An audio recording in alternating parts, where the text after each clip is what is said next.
Who won the final fight in the first Rocky movie? A massive portion of the population remembers Rocky Balboa landing the final knockout blow. In reality, he loses the match to Apollo Creed in a split decision. Compare that to the film Cinderella Man. When asked about this ending, audiences correctly remember that the underdog, James Braddock, actually wins his bout. This chart shows participants' recollections of the final match in each film. Over 80% correctly remembered the ending of Cinderella Man. Less than half accurately recalled the outcome of Rocky. The rest literally invented a victory that never happened. To understand why this happens, we have to look at schemas. These are overarching mental frameworks our brains deploy to quickly organize and predict the world. The underdog triumph is a schema so deeply ingrained that it expects a specific conclusion. When a story violates that expectation, the brain overwrites objective reality to fit the narrative it demands. Scholars like Joseph Campbell recognized that human cultures rely on a base code of storytelling. Later theorists like Christopher Vogler refined this into the concept of the monomyth, a universally repeating narrative structure. This structure acts like an algorithm. It breaks human experience down into 12 distinct stages of a journey, populated by 7 recurring character archetypes.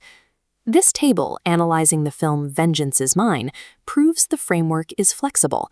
The archetypal roles dictate the plot. Take Uncle Gemble. He functions as a herald, a threshold guardian, and a trickster, wearing multiple masks simultaneously to force action. These roles are not mere artistic choices. They are essential cognitive shortcuts that allow audiences to process complex societal structures instantly without needing explicit instructions. One of the most potent of these psychological payloads is the redemption arc. It satisfies a deep human need for restorative justice by showing that a flawed person can make amends. But the logic requires strict balance. For a redemption arc to satisfy the brain's sense of justice, the final act of atonement must proportionally outweigh the character's past sins. Creators weaponize these structural rules for mass audiences through adaptation, taking a trusted story from one medium and moving it into another. When Cecil B. DeMille directed The Ten to a mid-century Hollywood spectacle specifically to project Cold War values, by aligning the ancient Israelites' flight from tyranny with the ideals of modern civil rights marches, the film reinforced American civil religion, fusing ancient archetypes of freedom with modern national identity.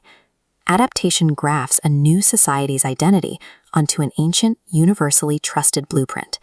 Why does the human brain demand these specific structural outcomes? It comes down to biology and the mental frameworks we rely on to navigate a chaotic reality. Psychologists point to the upward mobility bias, an innate human necessity to believe that persistent effort and virtue will conquer overwhelming odds. This bias drives our collective hunger for underdog victories and dramatic redemptions. We need to see individuals rise because it provides a template for our own survival. The pull of this template is staggering. These schemas are powerful enough to rewrite actual historical memories, convincing thousands of people that a defeated boxer walked away as the undisputed champion. Today, these story schemas actively shape human perception in real time, operating beneath the surface of every film we watch and every feed we scroll. These narrative algorithms mold our memories and dictate our cultural values, functioning as a biological survival mechanism that favors optimism over objective data.